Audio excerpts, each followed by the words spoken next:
আসসালামু আলাইকুম ওয়া বারাকাতুহ। আলহামদুলিল্লাহি রাব্বিল আলামিন। আর রহমানির রহিম মালিকি ইয়াউমিদ্দিন। আলহামদুলিল্লাহি রাব্বিল আলামিন। আস- আসসালাতু ওয়াসসালামু আলা সাইয়্যিদিল মুরসালিন ওয়া খাতামান নাবিয়িন ওয়া আলা আলিহি ওয়া আসহাবিহি আজমাইন, আম্মা বাদ।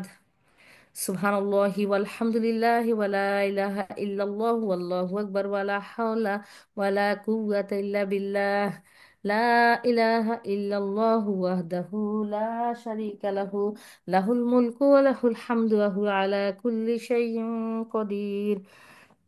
সুবহানাল্লাহি ওয়া বিহামদিহি আদাদা খালকিহি ওয়া রিদা নাফসিহি ওয়া জিনাতা আরশিহি ওয়া মিদাদা কালিমাতিহি। আমি দুইটা আয়াত বলতে ভুলে গেছি, এত সুন্দর আয়াত। বিসমিল্লাহির রহমানির রহিম। আলহামদুলিল্লাহিল্লাযী লাহু মা ফিস সামাওয়াতি ওয়া মা ফিল আরদি ওয়া লাহুল হামদু ফিল আখিরাহ ওয়া হুয়াল হাকীমুল খবীর।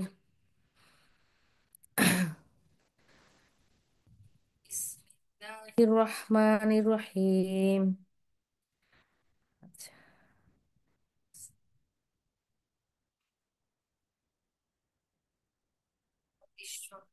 সদরি ওয়াইসিরলি আমরি ওয়াহলুল উকদাতাম মিন লিসানি ইয়াফকাহু কওলি। রব্বি জিদনা ইলমা, রব্বি জিদনা ইলমা, রব্বি জিদনা ইলমা। আমিন ইয়া রাব্বাল আলামিন।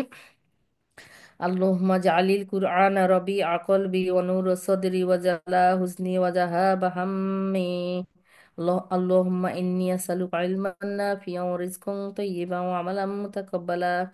আল্লাহুম্মা সাল্লি আলা মুহাম্মাদি ওয়া আলা আলি মুহাম্মাদ কামা সাল্লাইতা আলা ইব্রাহিমা ওয়া আলা আলি ইব্রাহিম ইন্নাকা হামিদুম মাজিদ। আল্লাহুম্মা বারিক আলা মুহাম্মাদি ওয়া আলা আলি মুহাম্মাদ কামা বারাকতা আলা ইব্রাহিমা ওয়া আলা আলি ইব্রাহিম ইন্নাকা হামিদুম মাজিদ। আনা রবিআ কলবি ওয়া নূরা সাদরি ওয়া জালাআ হুজনি ওয়া যাহাবা হাম্মি। আল্লাহুম্মা ইন্নী আসআলুকা ইলমান নাফিআন ওয়া রিজকান তাইয়্যিবান ওয়া আমালান মুতাকাব্বালা। রব্বি ইয়াসসির ওয়া লা তুয়াসসির ওয়া তাম্মিম আলাইনা বিল খায়র। আলহামদুলিল্লাহ, আলহামদুলিল্লাহ, আলহামদুলিল্লাহ। আল্লাহ, আল্লাহ যে হায়াত দিয়ে বাঁচিয়ে রেখেছেন, সুস্থ রেখেছেন, নিরাপদে রেখেছেন, আহ, আল্লাহর মজলিসে বসার তৌফিক দিয়েছেন, সমস্ত নিয়ামতের জন্য অন্তরের অন্তঃস্থল থেকে আলহামদুলিল্লাহ।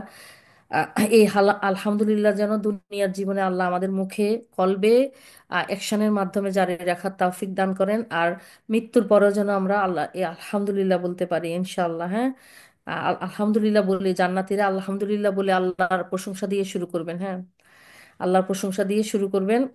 আমরা যেন সে তাদের অন্তর্ভুক্ত হতে পারি যারা আল্লাহর প্রশংসা দিয়ে শুরু করবে। যে সমস্ত প্রশংসা আল্লাহর, তিনি যদি আমাদেরকে এই পথ না দেখাতেন তাহলে আমরা আজকে এই জান্নাতের উত্তরাধিকারী হতাম না। তিনি যদি আমাদের দুঃখ কষ্টগুলি দূর না করতেন, হ্যাঁ, তাহলে আমরা তো আম, এই সুখের সন্ধান পেতাম না। আমরা দুঃখের আগুনে পুড়তাম। হ্যাঁ, কষ্টে কষ্টে, শারীরিক মানসিক সব দিক থেকে কষ্টে পড়তাম আমরা। তা আল্লাহ আমাদেরকে হেফাজত যেন দুনিয়াতেও করেন, আখিরাতেও করেন। এখন আমরা কোটি কোটি শুক্রিয়া আসলে।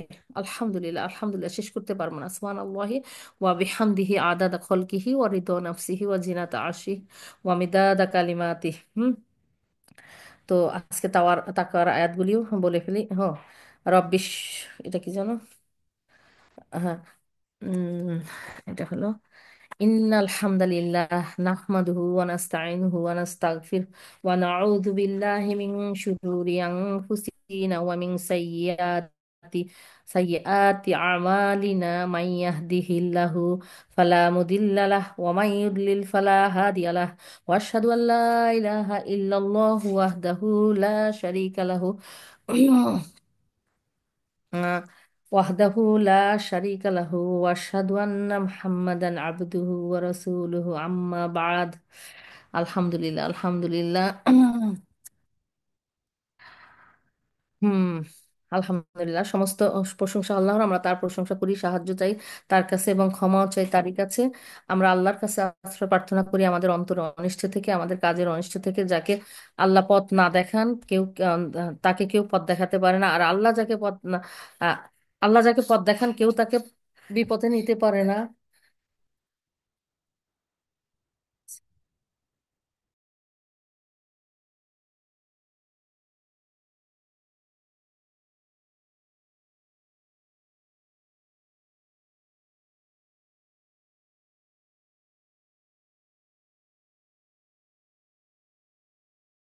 দরজা লাগাও।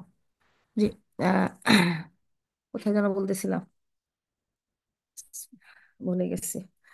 আল্লাহ যাকে পথ দেখান তাকে কেউ বিপথে নিতে পারে না, আর আল্লাহ যাকে পথ দেখান না দেখান কেউ তাকে পথ দেখাতে পারে না। আমি সাক্ষ্য দিচ্ছি যে আল্লাহ ছাড়া ইবাদতের যোগ্য কোনো উপাস্য নেই। আমি সাক্ষ্য দিচ্ছি যে মোহাম্মদ সাল্লাহ সাল্লাম আল্লাহর বান্দা এবং রাসূল। সুবহানাল্লাহ, আলহামদুলিল্লাহ, আল্লাহু আকবার। এই জবানটা আল্লাহ নিয়ামত, এই জবানটা দিয়ে যেন শুধু আল্লাহর সন্তুষ্টির কথাগুলি আসে আমাদের মুখে। হ্যাঁ, আলহামদুলিল্লাহ, যাবতীয় নিয়ামত যেন শুধু তার সন্তুষ্টির উদ্দেশ্যে আমরা করতে পারি। হ্যাঁ, যাবতীয় নিয়ামতের ব্যবহারগুলি আমরা ইনশাল্লাহ। তো তাকওয়ার আয়াতগুলি একটু কুইকলি বলে ফেলি, আসলে ইয়েতে চলে আসি ইনশাল্লাহ। أعوذ بالله من الشيطان الرجيم. يا أيها الذين آمنوا اتقوا الله حق تقاته ولا تموتن إلا وأنتم মুসলিমুন। হে মুমিনগণ, অন্তর থেকে তোমরা আল্লাহকে সেভাবে ভয় করো যেভাবে ভয় করা উচিত। আর সাবধান, মুসলিম ছাড়া তো অন্য কোনো অবস্থা যেন তোমাদের মৃত্যু না আসে। আল্লাহর কাছে আমরা দোয়া করি আল্লাহ যেন আমাদের অন্তরে এমন এমন আল্লাহ ভীতি, যেখানে ভালো, যে ভয় ভীতির মধ্যে ভালোবাসা থাকবে, যে ভীতির মধ্যে শ্রদ্ধা থাকবে, আনুগত্য থাকবে, এমন আল্লাহ ভীতি দান করেন যেটা আল্লাহর অবাধ্য হওয়ার মাঝে এবং আমাদের মাঝে প্রাচীর হয়ে দাঁড়াবে। আমরা কোনো মতেই সে প্রাচীর করতে পারবো না, টপকাতে পারবো না। হ্যাঁ, আর আল্লাহর এমন, আমিন ইয়া রব্বাল আলামিন। তারপর আল্লাহ যেন, আমরা যেন জীবনের প্রতিটা,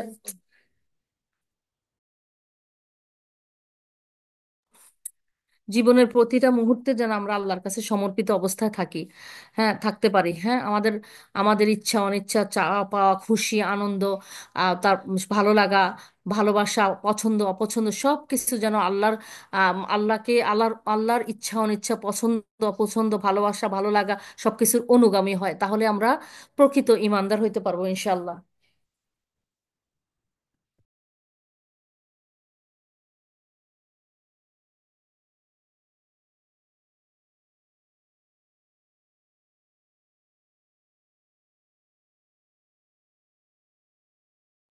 জি, সরি, আমি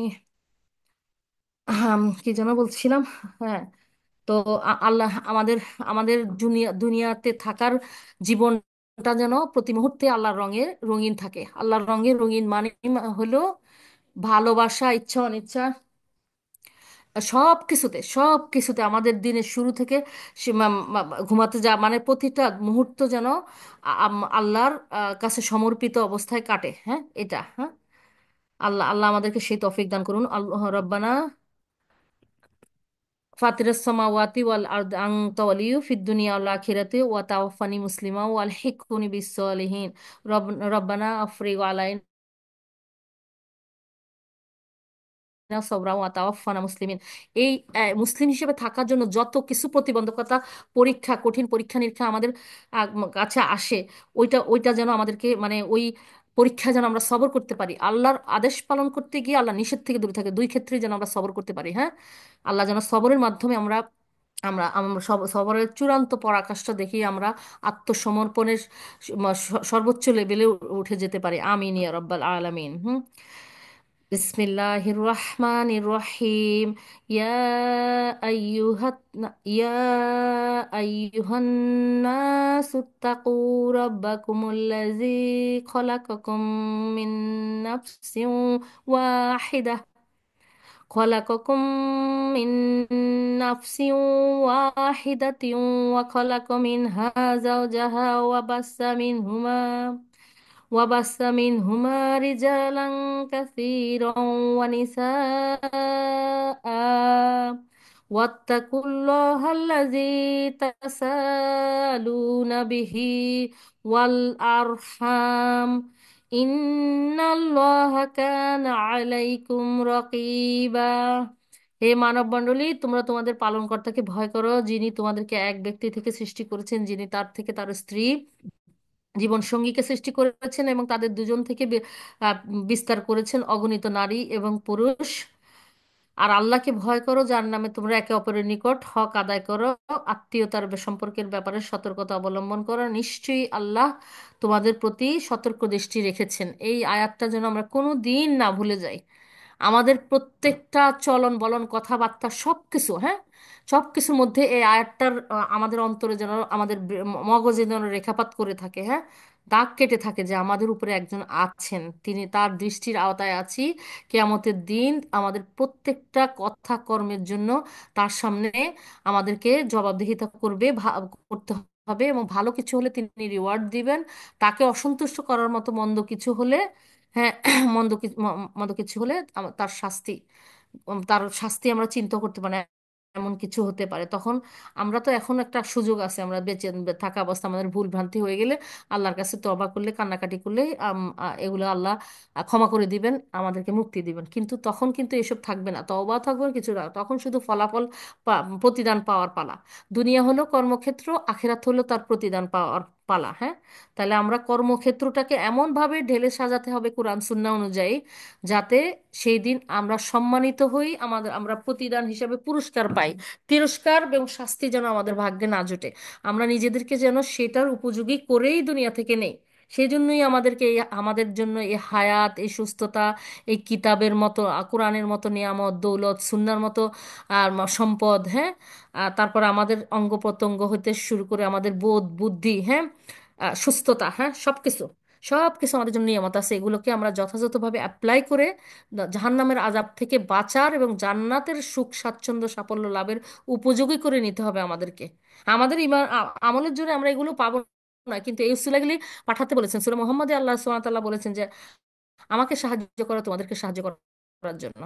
মানে আল্লাহকে কিভাবে সাহায্য করবো? আল্লাহ কি অভাবী? আল্লাহর কিছু দরকার আছে? না, ভালো কাজ করে আল্লাহকে সাহায্য করতে হবে যেন আল্লাহ সেটার পুরস্কার উত্তম বিনিময় দিতে পারেন। খারাপ কাজ থেকে দূরে থাকতে হবে যেন আল্লাহ আমাদেরকে শাস্তি থেকে বাঁচাতে পারেন। তাহলে এভাবে আল্লাহকে সাহায্য করতে হবে।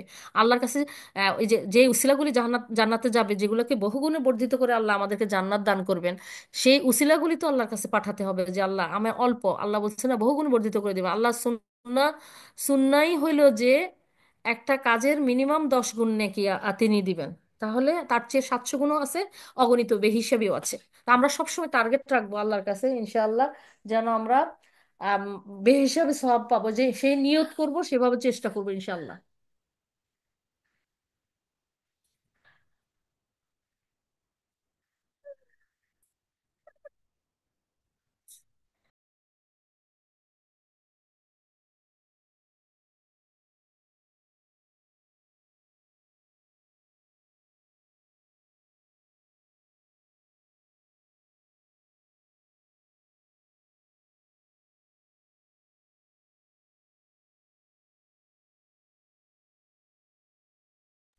জি, সরি, আমি খুবই দুঃখিত।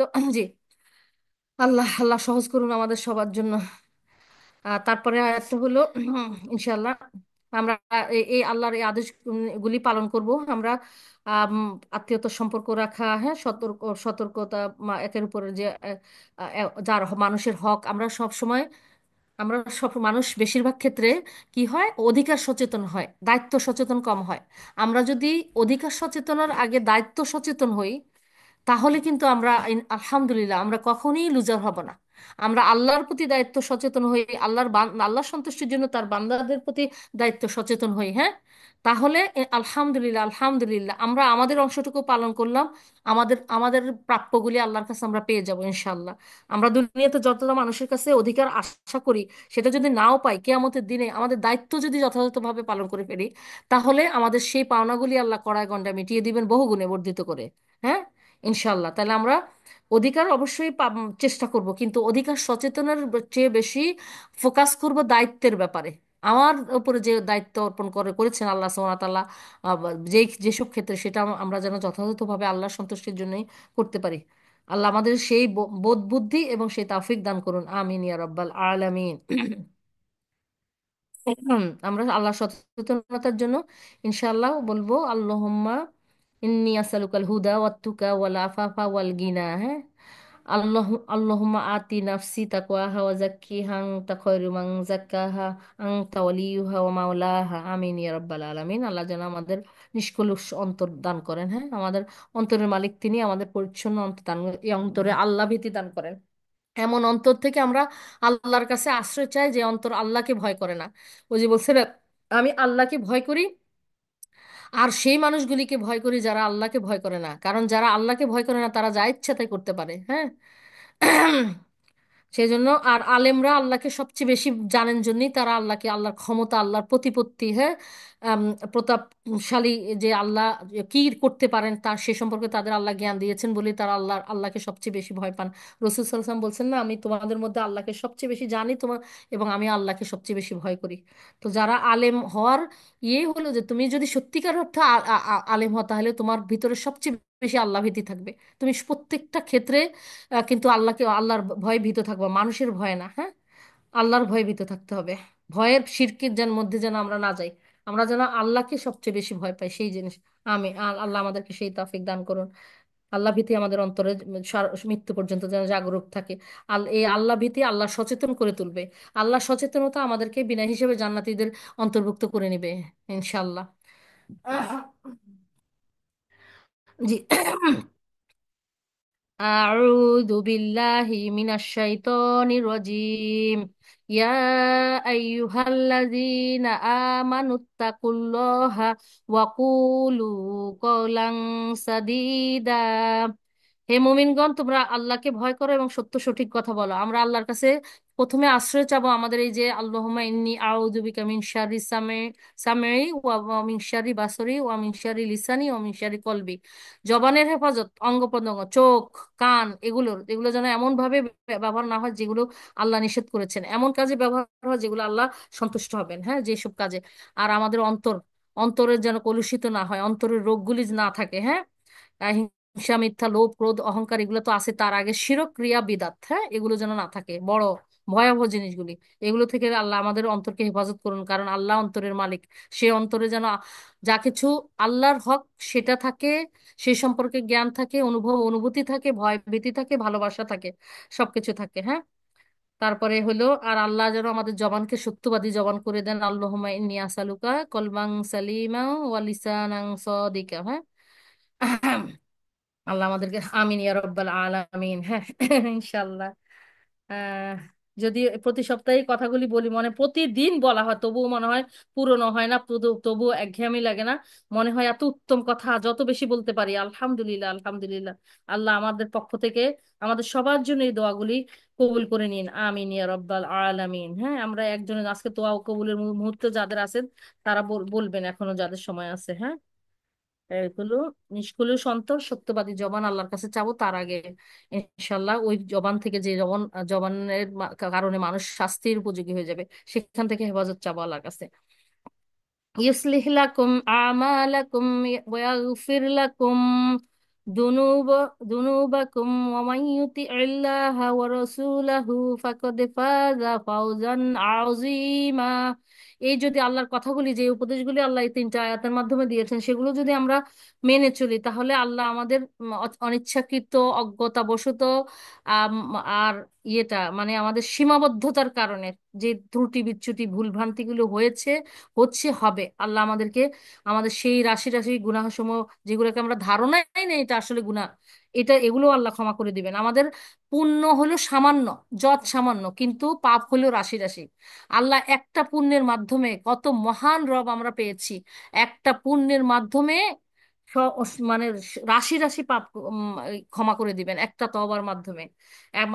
আল্লাহ সুন্নাহ হলো একটা তওবা, একটা আম, ভালো কাজের মাধ্যমে অনেক গুণাগুলি মুছে দেওয়া। হ্যাঁ, এই আল্লাহ অপেক্ষা করেন যে আমার বান্দা একটা ভালো কাজ করুক, একবার তওবা করুক, সব মুছে দেব।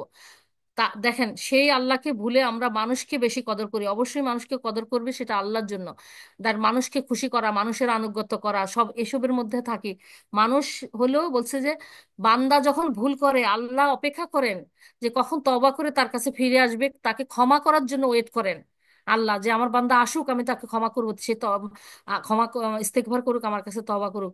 আর বান্দা খুঁজে তাকে সমালোচনা করার জন্য, তিরস্কার করার জন্য, শাস্তি দেওয়ার জন্য, বান্দার ভুলের জন্য, কখন তাকে পাকড়াও করা যাবে এই ভুল করেছে দেখেন।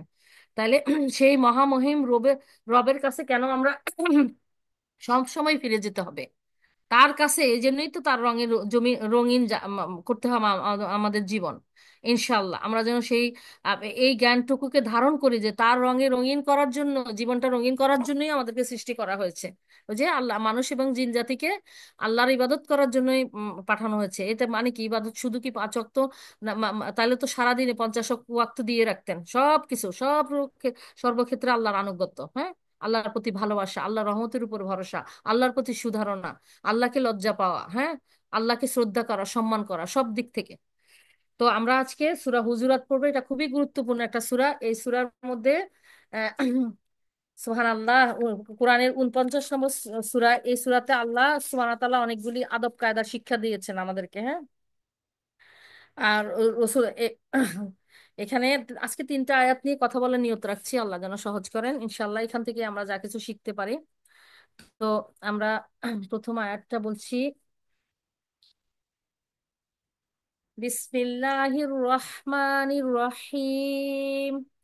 ইয়া আইয়ুহাল্লাযীনা আমানু আমানু লা তুকদ্দিমু বাইনা ইয়াদাইল্লাহি ওয়া রাসূলিহি ওয়াত্তাকুল্লাহ ইন্নাল্লাহা সামিউন আলিম। আল্লাহ বলেছেন, হে মুমিনগণ, আল্লাহ ও তার রসুল সাল্লাহ সাল্লামের সামনে তোমরা কোনো বিষয়ে অগ্রণী হইও না এবং আল্লাহকে ভয় করো।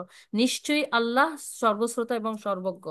তাহলে আমরা আমরা যদি নিজেদেরকে মুমিন দাবি করি, তাহলে আমরা কান খাড়া করে এই এই ইয়েটাকে, আয়াতটাকে শুনবো এবং এটা নিয়ে চিন্তা করব, এটা তাফসীরটা বোঝার, ব্যাখ্যা বোঝার চেষ্টা করব, এটা এটার আমল করার নিয়ত করব। সাহাবীরা যেরকম কোরআনে নাজিল হওয়ার জন্য, ইয়ের জন্য আর কি, আয়াত আজ কখন কি নাজিল হবে সেটার জন্য অপেক্ষা করতেন। রাতে তারা আয়াত শুনতেন, দিনের মধ্যে তারা আমল করা শুরু করতেন। মানে তিলাওয়াতের মধ্যে সীমাবদ্ধ রাখতেন না। আমাদের যেন কোরআনটা তিলাওয়াতের মধ্যে সীমাবদ্ধ না থাকে, হ্যাঁ। হ্যাঁ। ওই যে বলছে না, মানুষের স্বভাব হলো, মানুষের সুন্নাহ হলো 100টা ভালো কাজের মধ্যে যদি 99টা করে মানুষকে খুশি করা হয়, একটা যদি একটু অপছন্দের হয়ে যায়, খুশি করা না যায়, মানুষ ওই 99টা বাতিল করে দেয়। স্বাভাবিক একটা নিয়ম, সব মানুষ না, ব্যতিক্রম আছে, কিন্তু এটাই স্বাভাবিক। তো ওই 99টা ভালো কাজ বাতিল করে দেয় একটা খারাপের জন্য, বা একটা ত্রুটি বিচ্যুতির জন্য, অনিচ্ছাকৃত অনিচ্ছাকৃত ভাবে, অপারগতার কারণে যদি না করতে পারে, হ্যাঁ, অক্ষমতার কারণে। কারণ একটা মানুষ 100% সবসময় একটা মানুষকে সন্তুষ্ট করেই যাবে এমন নয়, হ্যাঁ, মানুষের সীমাবদ্ধতা থাকতে পারে, পরিবেশ পরিস্থিতি অনেক কিছু থাকতে পারে। তখন মানুষ বাকি 99টা বাতিল করে দেয়। আর আল্লাহ সুন্নাহ হলো 99টা গুনাহ পাপকে একটা পুণ্যের কাজের জন্য আল্লাহ মুছে দেন, ওগুলাকে একটাকে হাইস্টে তুলে ধরেন, বহুগুণে বর্ধিত করে দেন। তাহলে আমরা কাকে সন্তুষ্ট করার জন্য আমাদের জীবনের সুন্দর সময়, নিয়ামত সমূহকে আমরা ব্যয় করব? অবশ্যই মানুষকে করব, সে করব যখন, তখন আল্লাহর সন্তুষ্টির জন্য করব। মূলত আমাদের লক্ষ্য থাকবে, আমাদের জীবনের লক্ষ্য উদ্দেশ্য থাকবে আল্লাহকে সন্তুষ্ট করা। আল্লাহকে সন্তুষ্ট করতে গিয়ে যাকে যাকে সন্তুষ্ট করতে হবে তাকে তাকে করতে হবে। ওই যে বলছে না, আল্লাহ তোমার ভালোবাসা চাই, তুমি যাকে ভালোবাসো তার ভালোবাসা চাই, যে তোমাকে ভালোবাসে তার ভালোবাসা চাই। সুবহানাল্লাহ, আলহামদুলিল্লাহ, আল্লাহু আকবার। তাহলে এই ইয়ের একটা ইয়েতে আলোচনা আসছে যে এই আয়াত নাজিল হওয়ার ঘটনা হলো, একবার বনি তামিম গোত্রের কিছু লোক রসুল সাল্লাহ সাল্লামের খেদমতে উপস্থিত হয়। এই গোত্রের শাসনকর্তা কাকে নিযুক্ত করা হবে তখন এই বিষয়ে আলোচনা চলছিল। আবু বকর রাদিয়াল্লাহু তাআলা আনহু তার কাকা কি যেন, ইবনে মাবাদ ইবনে জুরায়রার নাম প্রস্তাব করলেন। আর উমর রাদিয়াল্লাহু তাআলা বললেন যে ইবনে হাবিসের নাম প্রস্তাব করলেন, এবং আবু বকর রাদিয়াল্লাহু তাআলা এবং ওমর রাদিয়াল্লাহু তাআলার মধ্যে মজলিসে কথাবার্তা হলো, এবং ব্যাপারটি শেষ পর্যন্ত কথা কাটাকাটি তর্কাতর্কিতে হয়ে গেল, পরিণত হয়ে গেল দুই দুই দুই সাহাবীর উপরে। হ্যাঁ, রাসূল সাল্লাল্লাহু আলাইহি ওয়াসাল্লাম দুইজন সম্মানিত এবং খুবই আল্লাহর কাছে, অবশ্যই আপনারা জানেন তারা জান্নাতের সার্টিফিকেট প্রাপ্ত, দুইজনের মধ্যে কথা কাটাকাটি হতে হতে কণ্ঠস্বর উঁচু হয়ে গেল।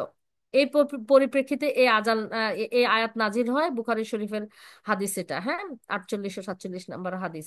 এখন এটার অন্য কথা হলো যে দিনের ব্যাপারে নিজ থেকে কোনো ফয়সালা না করা, কোনো সিদ্ধান্ত না নেওয়া, কোনো ফতোয়া না দেওয়া, এবং স্বীয় বিবেক বুদ্ধিকে তার উপর প্রাধান্য না দেওয়া, বরং আল্লাহ ও তার রসুলের আনুগত্য করো। নিজের পক্ষ থেকে দিনের সাথে কোনো কিছু সংযোজন বা বিদাত রচনা হলো আল্লাহ ও তার রসুলকে অতিক্রম করার দুঃসাহসিকতা, যা কোনো ইমানদারের জন্য শোভনীয় নয়। দেখেন, বিদাত বানানো মানে রসুল সাল্লাহ সাল্লাম যেটা বলে গিয়েছেন, আল্লাহ রসুল সাল্লাহ সাল্লামের মাধ্যমে যা পাঠিয়েছেন সেটাকে অতিক্রম করে পিছনে ফেলে দিয়ে নিজের মতামত বা এই দুনিয়ার কোনো আলেম, কোনো বিদাতির মতামত, এগুলোকে প্রায়োরিটি দেওয়া, এই ধরনের দুঃসাহসিকতা দেখানো কোনো ইমানদারের জন্য শোভনীয় নয়।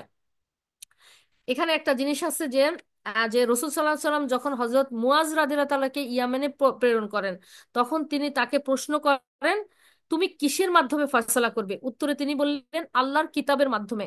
আবার তিনি প্রশ্ন করলেন, যদি আল্লাহর কিতাবে না পাও? জবাবে তিনি বললেন, তাহলে সুন্নাতে রাসূল সাল্লাল্লাহু আলাইহি সাল্লামের মাধ্যমে ফয়সালা করব। তো পুনরায় রসুল সাল্লাল্লাহু আলাইহি সাল্লাম জিজ্ঞেস করেন, যদি তাতেও না পাও? তিনি উত্তর দিলেন, তাহলে আমি চিন্তা গবেষণা করব এবং ওরই মাধ্যমে ফয়সালা করব। সুবহানাল্লাহ, আলহামদুলিল্লাহ, আল্লাহু আকবার। তখন আল্লাহ সুবহানাহু ওয়া তাআলা তার বুকে হাত মেরে বললেন, আল্লাহর জন্যই সমস্ত প্রশংসা, যিনি তার রসূল সাল্লাল্লাহু আলাইহি সাল্লামের এই দূতকে এমন বিষয়ে তাওফিক দিয়েছেন যাতে তার রসূল সন্তুষ্ট হয়ে যান। সুবহানাল্লাহ, আলহামদুলিল্লাহ, আল্লাহু আকবার। ও যে বলছে না, আমরা ওই দিন ডক্টর মঞ্জুর ইলাহি উনি বললেন যে মানুষের তিনটা জিনিস থাকবে। হ্যাঁ, মানুষের সামনে একটা হলো আবেগ, হ্যাঁ, আরেকটা হলো বিবেক বুদ্ধি আকল, আরেকটা থাকবে কোরআন সুন্নাহ। তাহলে এই তিনটা সামনে থাকলে কিভাবে কাজটা করবে? সুবহানাল্লাহ, আমি এই পয়েন্টটা নোট করে নিয়েছি, আপনারাও নোট করে নিবেন। সেটা হলো, অবশ্যই ইসলাম কিন্তু আবেগকে বাদ দেয় না, কিন্তু আবেগকে নিয়ন্ত্রণ করতে হবে কি দিয়ে? বিবেক বুদ্ধি আকল দিয়ে। ঠিক আছে, একটাকে আরেকটা নিয়ে দেয়, আবেগকে সুনিয়ন্ত্রিত, আবেগের সুনিয়ন্ত্রিত ব্যবহার করতে হবে বিবেক বুদ্ধি আকল দিয়ে। বিবেক বুদ্ধি আকলটা অ্যাপ্লাই করবে কি দিয়ে? কোরআন সুন্নাহ দিয়ে। সুবহানাল্লাহ, আলহামদুলিল্লাহ, আল্লাহু আকবার। কোরআন সুন্নাহ দিয়ে নিয়ন্ত্রণ করতে হবে বিবেক বুদ্ধিকে, বিবেক বুদ্ধি দিয়ে, সেই বিবেক বুদ্ধি দিয়ে নিয়ন্ত্রণ করতে হবে আবেগকে। সুবহান আল্লাহ, আমরা যদি এই ফর্মুলাটা রাখি, ইনশাল্লাহ ইনশাল্লাহ আমরা সঠিক পথের দিশার মধ্যে থাকবো, সঠিক পথে চলতে পারবো। সুবহান আল্লাহ, কত সুন্দর কথা, কত চমৎকার কথা, কথা অল্প জানবো কিন্তু খুবই চমৎকার চমৎকার কথাগুলি আমরা করে নিব। হ্যাঁ, সেখানে বলছে যে কোরআন ও হাদিসের যথাযথ গবেষণা ও চিন্তা ভাবনা না করে কোনো ফতোয়া দেওয়া যাবে না, এবং ফতোয়া দেওয়ার পর যদি এ কথা পরিষ্কার হয়ে যায় যে তা শরীয়তের সুস্পষ্ট বিধির প্রতিকূল, তবে তার উপর অটল থাকাও এই আয়াতে বর্ণিত নির্দেশের পরিপন্থী। যেমন দেখেন, মাযহাবগত সমস্যা, ইমামরা বলে গিয়েছেন যে আমরা ঠিকও ভুলও করতে পারি, ঠিকও করতে পারি। তারা গবেষণা করেছেন, তাদের কাছে যে যে হাদিসগুলি পৌঁছেছে সাধ্যমতো সেটার উপর চিন্তা করে তারা গবেষণা করে তাদের মতবাদ দিয়েছেন। তারপর তারা বলেছেন, আমরা মানুষ, আমরা ভুলও করতে পারি, আমরা ঠিকও করতে পারি। তো আমরা যেটা পেয়েছি তার উপর বেসিস করে আমরা এই মতবাদটা দিয়েছি। কিন্তু আমাদের পরে কেউ যদি আরো স্ট্রং কোনো হাদিস পায় বা কোনো কিছু পায়, তখন সেইটা অনুসারে যেন তারা সেটা ফয়সালা করে, যেটা তাদের মতামতটা যদি কোরআন সুন্নাহর বেশি কাছাকাছি থাকে, তাহলে সেটাই আমার মতামত, এই কথাই বলছেন যে আমারটা ছুঁড়ে মারবা। হ্যাঁ, কিন্তু এই আদেশটা আর কেউ মান্য করছে না ইদানিং।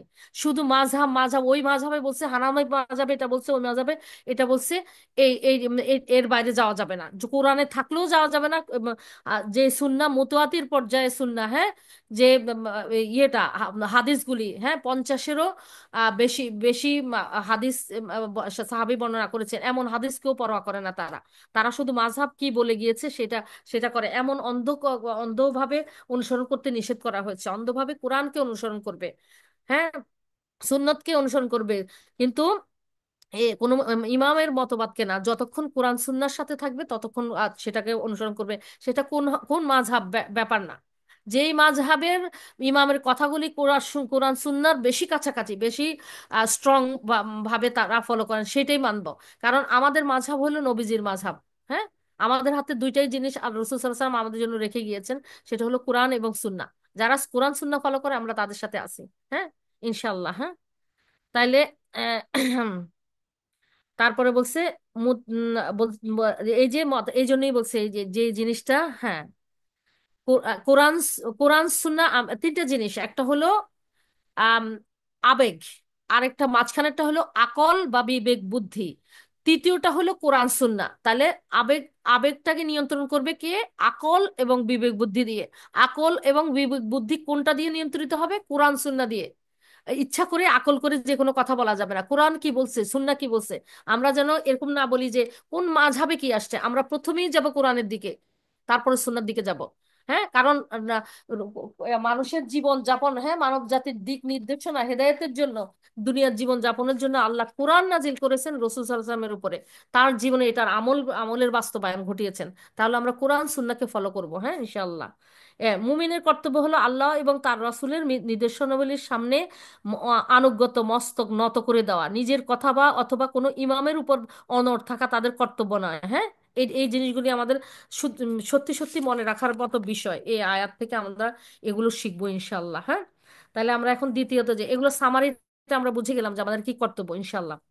আল্লাহ আমাদেরকে এই সঠিক কথাগুলি আমাদের মনে এবং মগজে যেন স্থায়ীভাবে থেকে যায়, আমরা যেন এতটাই মানে শক্তি পাই যাতে এর উপর আমরা সঠিকভাবে আমল করতে পারি।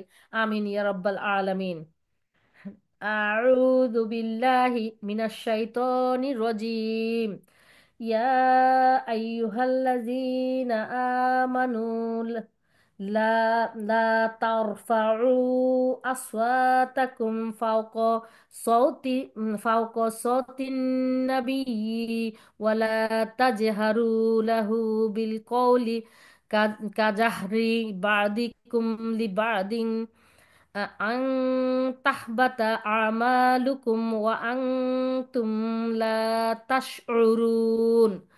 এই আয়াতে আল্লাহ সুবহানাহু ওয়া তাআলা বলেছেন যে হে মুমিনগণ, তোমাদের তোমরা নবী সাল্লাল্লাহু আলাইহি সাল্লামের কণ্ঠস্বরের উপর নিজেদের কণ্ঠস্বর উঁচু করো না, এবং নিজেদের মধ্যে যেভাবে উচ্চস্বরে কথা বলো তার সাথে সেরূপ উচ্চস্বরে কথা বলো না, কারণ এতে তোমাদের কর্মফল নিষ্ফল হয়ে যাবে তোমাদের অজ্ঞাতসারে। খুবই ভয়ঙ্কর কথা। হ্যাঁ, খুবই অনেক বড় সতর্কবাণী সবার জন্য। হ্যাঁ, রসুল সাল্লাহ সাল্লামের মজলিসের এটা দ্বিতীয় আদব। যারা রসুল সাল্লাহ সাল্লামের মজলিসে উঠা বসা ও যাতায়াত করতেন তাদেরকে এই আদব কায়দা শিষ্টাচার শিক্ষা দেওয়া হয়েছিল। এর উদ্দেশ্য ছিল নবীর সাথে দেখা সাক্ষাৎ ও কথাবার্তার সময় ইমানদাররা যেন ইমানদাররা তার সম্মান ও মর্যাদার প্রতি একান্তভাবে লক্ষ্য রাখেন। কারো কণ্ঠ যেন তার কণ্ঠ থেকে উচ্চ না হয়, তাকে সম্বোধন করতে গিয়ে কেউ যেন এই কথা ভুলে না যায় সে কোন কথা বলছে, কার সাথে বলছে। তাই সাধারণ মানুষের সাথে কথাবার্তা এবং আল্লাহ রসুল সাল্লাহ সাল্লামের সাথে কথাবার্তার মধ্যে পার্থক্য থাকতে হবে, এবং কেউ তার সাথে উচ্চস্বরে কথা বলতে বলবে না, যেমন পরস্পর বিনা দ্বিধায় করা হয়, কারণ তা এক প্রকার বেয়াদবি এবং ধৃষ্টতা। সে মতে এই আয়াত নাজিল হওয়ার পর সাহাবায়ে কেরামের অবস্থা পাল্টে যায়। তারা এরপর থেকে খুব আস্তে কথা বলতেন। সাবেত ইবনে কায়েসের কণ্ঠস্বর স্বভাবগতভাবে উঁচু ছিল। এই আয়াত শুনে তিনি ভয়ে সংযত হয়ে গেলেন এবং কণ্ঠস্বর নিচু করলেন। এগুলো বুখারী শরীফ, মুসনদে আহমদে আসছে।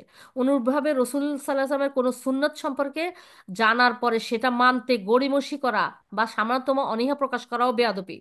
এ আয়াতের নিষেধাজ্ঞার অধীন।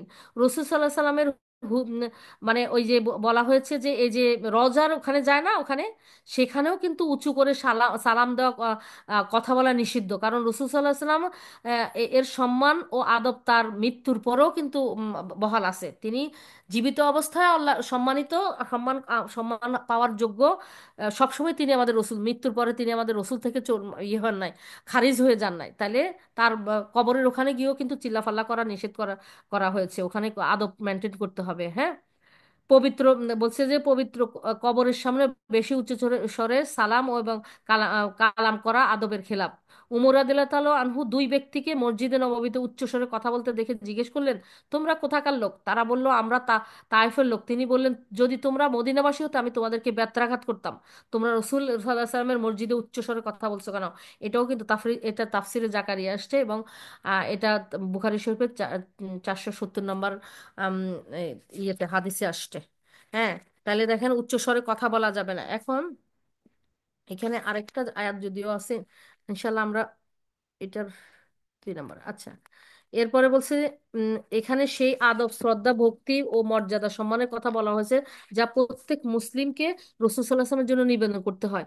প্রথম আদব হলো তার উপস্থিতিতে যখন তোমরা আপসে কথাবার্তা বলো, তখন তোমাদের কণ্ঠস্বর যেন তার কণ্ঠস্বরের থেকে উপরে না যায়।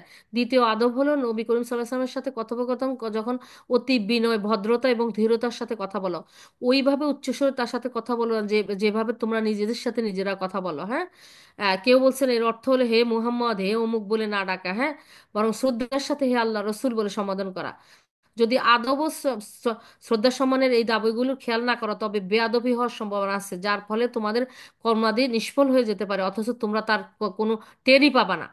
হ্যাঁ, এখানে বলছে যে আচ্ছা, এখানে আরেকটা কথা আছে, সুন্দর একটা কথা, আলহামদুলিল্লাহ, আল্লাহ আমাদেরকে বুঝার তৌফিক দান করুন। বলছে যে